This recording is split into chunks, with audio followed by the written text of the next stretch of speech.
سر ابھی جو السلام علیکم جی۔ موجودہ سچویشن دکھائی دیتی ہے سر، روزانہ کی بنیاد کے اوپر حملے ہو رہے ہیں، مڈل ایسٹ کے ممالک کے اوپر بھی ہو رہے ہیں، وہ ایک پریشر بلڈ کر رہے ہیں امریکہ کے اوپر کہ ہمارا نقصان ہو رہا ہے، لیکن ہمیں یہ بھی دکھائی دیتا ہے کہ امریکہ کے اندر تو فنڈز کی منظوری ہو رہی ہے $1 ٹریلین کی، تو یہ جنگ تو طوالت اختیار کرتی دکھائی دے رہی ہے، تو پھر اس کے کونس کیا دیکھنے کو ملیں گے؟ دیکھیے، جو 1.15 خرب کا دفاعی بجٹ منظور ہوا ہے امریکی ایوان نمائندگان میں، اس سے ایک بات واضح ہو گئی ہے کہ امریکہ کے اندر ڈیموکریٹک پارٹی اور ریپبلکن پارٹی کے ارکان کا جو ایک اتفاق رائے تھا طویل عرصے تک، مکمل اتفاق رائے، وہ کسی حد تک ڈینٹ ہوا ہے۔ ٹھیک۔ ایک طرف تو یہ ہے کہ جس میں جو 216 ووٹس میں سے مطلب 212 کے مقابلے میں 216 ووٹ کی برتری سے یہ ڈیفنس بجٹ پاس ہوا ہے، تو اس میں جو 4 ووٹ ہیں ان میں ڈیموکریٹک پارٹی کے ووٹ بھی شامل تھے جو اس کے بل کی حمایت میں گئے، جبکہ مخالفت میں جو ووٹ آئے اس میں 7 ریپبلکن ووٹ تھے، اور وہ اس وجہ سے کہ اس میں ایک سیکشن ہے 219، اس میں اسرائیل کے ساتھ ٹیکنیکل دفاعی رفاقت یا اشتراک عمل بڑھانے کے لیے باقاعدہ $750-800 ملین کا اضافی فنڈ بھی منظور کیا گیا ہے، 2029 تک اس کے ساتھ خصوصی شراکت ہوگی۔ تو اس سے ایک بات بڑی واضح ہے کہ یہ جنگ جلد ختم ہونے والی نہیں ہے۔ دوسری انڈیکیشن یا دوسرا نتیجہ ہم اس سے یہ نکال سکتے ہیں کہ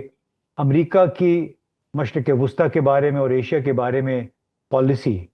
میں اسرائیل ابھی بھی ایک لازمی جزو ہے۔ ابھی بھی جو 12-13 دن سے مسلسل حملے ہو رہے ہیں ایران کے مختلف اہداف پہ، اس سے ظاہر ہوتا ہے کہ غالباً اسرائیلی بھی اس میں شامل ہیں۔ تیسری بات بڑی ہے کہ ایران چونکہ جوابی کارروائی کر رہا ہے، تو جو خطہ ہے، چاہے وہ بحرین ہے، کویت ہے، دبئی یا ابوظہبی کے دوسرے علاقے ہیں، وہاں بھی چونکہ جوابی کارروائیاں ایران کی طرف سے ہو رہی ہیں، تو جو ہلچل مچی ہے اس میں یقیناً یہ جو خلیجی ممالک ہیں خراب ہوں گے۔ ایران کے تو دعوے کر رہی ہے امریکی سینٹکام کہ ہم نے اس کو کافی برباد کر دیا، یہ دعویٰ تھا جو فروری میں مارچ میں کیا گیا تھا، اپریل میں بھی انہوں نے کیا کہ ہم نے مکمل طور پہ ایرانی نیوکلیئر پروگرام اور اس کے جو بیلسٹک میزائل ہیں اس کو ختم کر دیا، نیوی برباد کر دیا، لیکن اب وہ کہہ رہے ہیں کہ جی حملے ہم پہ مسلسل ہو رہے ہیں اور ہم نے مزید ان کو خراب کیا ہے۔ جو صورتحال مجھے لگ رہی ہے وہ یہ کہ الٹیمیٹ نشانہ جو ہے موجودہ فیز کا وہ ایران ہے، کہ ایران کو کس طریقے سے سرنگوں کرنا ہے، اس کو مجبور کرنا ہے شکست ماننے پہ، اور اس کے نتیجے میں خلیجی ممالک جہاں جہاں پہ امریکی فوجی اڈے ہیں وہ بھی متاثر ہو رہے ہیں۔ تو بحیثیت مجموعی پورا مشرق وسطیٰ جو ہے ایک شدید اقتصادی بحران کی طرف بھی میں سمجھتا ہوں گل صاحب جا رہا پھر ہے۔ یہ سر سوال پیدا ہوتا ہے کہ جب آپ یہ کہہ رہے ہیں کہ یہ اشارے مل رہے ہیں کہ یہ جنگ جو ہے یہ جلدی رکنے والی نہیں، دیر پا منصوبے جو ہیں وہ تشکیل دیے جا رہے ہیں اور اسرائیل اس میں ایک لازمی جزو ہے، تو پھر سر سوال یہ ہے کہ پھر کیا یہ ایم او یو، پھر کیا نئے مذاکرات، پھر کیا پس پردہ سفارتکاری، پھر کیا مستقبل کے اشارے جو ہیں وہ ترتیب پانے ہیں، جب ایک ٹرسٹ ڈیفیسٹ مکمل موجود ہے اور موجودہ حالات کے اندر اشارے بھی اسی ٹرسٹ ڈیفیسٹ کو تقویت دے رہے ہیں، تو پھر ایران کی پوزیشن مستقبل قریب کے اندر کیا دکھائی دے گی، کس سمت کو دکھائی دے گی اور اس کے نتائج کیا نکلیں گے؟ ہمیں یہ سوچنا چاہیے اس میں اعتماد کی کمی کا کوئی اس میں عمل دخل ہی نہیں ہے۔ جن لوگوں نے کوشش کی، مصالحت کی، چاہے وہ قطر ہے چاہے پاکستانی رہنما ہیں، انہیں تو اپنے تئیں کوشش کی کہ جنگ ختم ہو جائے، ٹھیک، لیکن ایک طرف انہوں نے امریکی جو اصل ارادے ہیں اس کا اندازہ لگانے میں ایک سنگین غلطی کی۔ دوسری سنگین غلطی تھی ایران کا جو عزم ہے، کہ ان کا اندازہ نہیں تھا کہ ایران اتنے عرصے تک امریکہ اور اسرائیل کی یہ فوج کشی وہ برداشت کر پائے گا۔ تو اس میں عدم اعتماد کی بات نہیں ہے، اصل مسئلہ ہے طویل المیعاد اہداف کا، کہ امریکہ اور اسرائیل کے طویل المیعاد اہداف کیا ہیں۔ ایک ہدف ہے کہ اس پورے خطے میں پہلے 3 ملک ہوا کرتے تھے،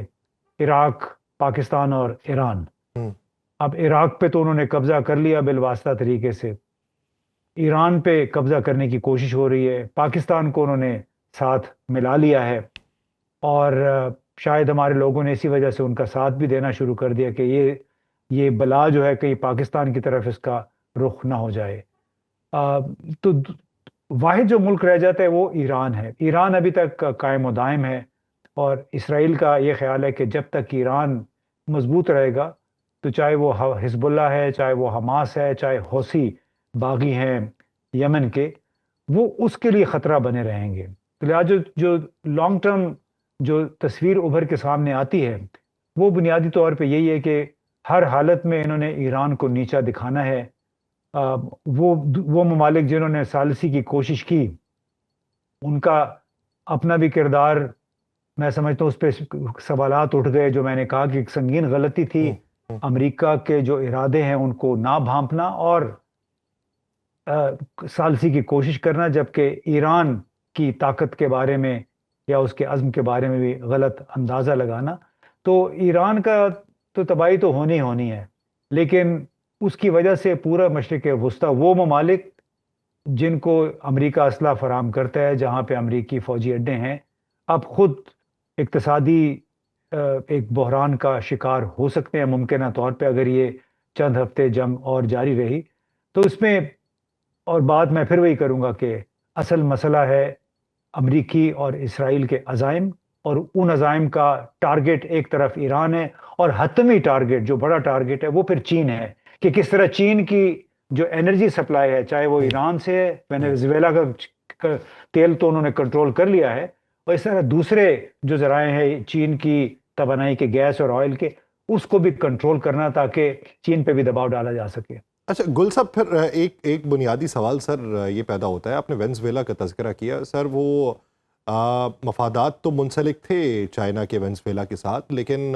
وہ ہمسایہ نہیں تھا۔ ایران کے بارے میں تاثر یہ پایا جاتا ہے کہ ایران کو گزشتہ جنگ کے دوران بھی بیڈو ٹیکنالوجی کا فراہم کیا جانا، یا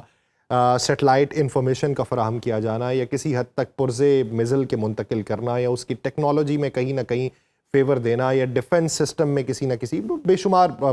باتیں ہیں اس بارے میں، وہ مبہم اطلاعات ہیں رشیا اور چائنا کے بارے میں۔ لیکن سر جب یہ دکھائی دینے لگے کہ اس کے انفراسٹرکچر پہ ایران کے اس حد تک حملے کر دیے جائیں گے کہ اس کی طاقت کو مفلوج کیا جا رہا ہے، اور اس کے جتنے ایلائز ہیں جنہیں وہ مقاومت کے گروپ کہتا ہے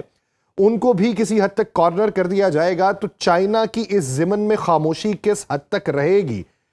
کیونکہ اس پورے منظرنامے میں چائنا نے یہ کہا کہ ثالثی کا کردار ہم ادا کرتے ہیں، تو امریکہ نے اس پہ الزام لگا دیا کہ تم یمن میں ہوتیوں کو اسلحہ فراہم کر رہے ہو۔ تو چائنا کس حد تک غیر جانبدار رہ سکتا ہے بظاہر، اور پس پردہ اس کا کردار کیا دکھائی دے گا؟ دیکھیں، چین کبھی بھی کسی بھی فوج کشی میں یا جوابی فوجی کارروائی میں شامل نہیں ہوگا۔ جو کچھ آپ نے اپنے اس سوال میں شروع میں کہا کہ ان پہ الزام ہے کہ انہوں نے ایران کو بہت سارا اسلحہ فراہم کیا یا پرزے فراہم کیے، یہی الزامات پاکستان کے حوالے سے بھی چین پہ لگائے گئے تھے۔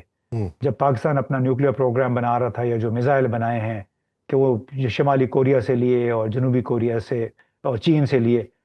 تو بات یہ ہے کہ ٹیکنالوجی کسی کی میراث نہیں ہوتی، اس پہ کسی کی اجارہ داری نہیں ہوتی، نہ ہی جو ذہنی ترقی ہے، خیالات، نظریات اور علم، یہ کسی کی میراث نہیں ہے۔ اور دنیا بھر میں یہ شروع سے چل رہا ہے کہ ایک ملک کوئی چیز بناتا ہے، پھر دوسرے ملک اس سے استفادہ کرتے ہیں۔ یہ تو محض امریکی اور مغربی ذرائع نے ایک ڈھونگ رچا رکھا ہے کہ چین نے فلاں کی مدد کی، فلاں کی، اور ان کو اسلحہ فراہم کیا۔ ظاہر ہے چین کے ساتھ اگر ان کے تعلقات ہیں، اگر ایران چین کے لیے تیل اور گیس کی فراہمی کا اہم ترین ذریعہ رہا ہے، اور چین اپنا اسلحہ بھی بیچنا چاہتا ہے، اور اس کا خیال ہے کہ ہم اسٹریٹجک پارٹنرشپ میں بندھے ہوئے ہیں ایران کے ساتھ اگلے 25 سال کے لیے، تو وہ اس کی مدد کیوں نہیں کرے گا؟ یعنی ہمیں اس تمام معاملے کو اخلاقی نقطہ نظر سے، اخلاقی کسوٹی پہ بالکل نہیں جانچنا چاہیے۔ بین الاقوامی سیاست میں ہر ملک وہ کرتا ہے جو اس کو سوٹ کرتا ہے۔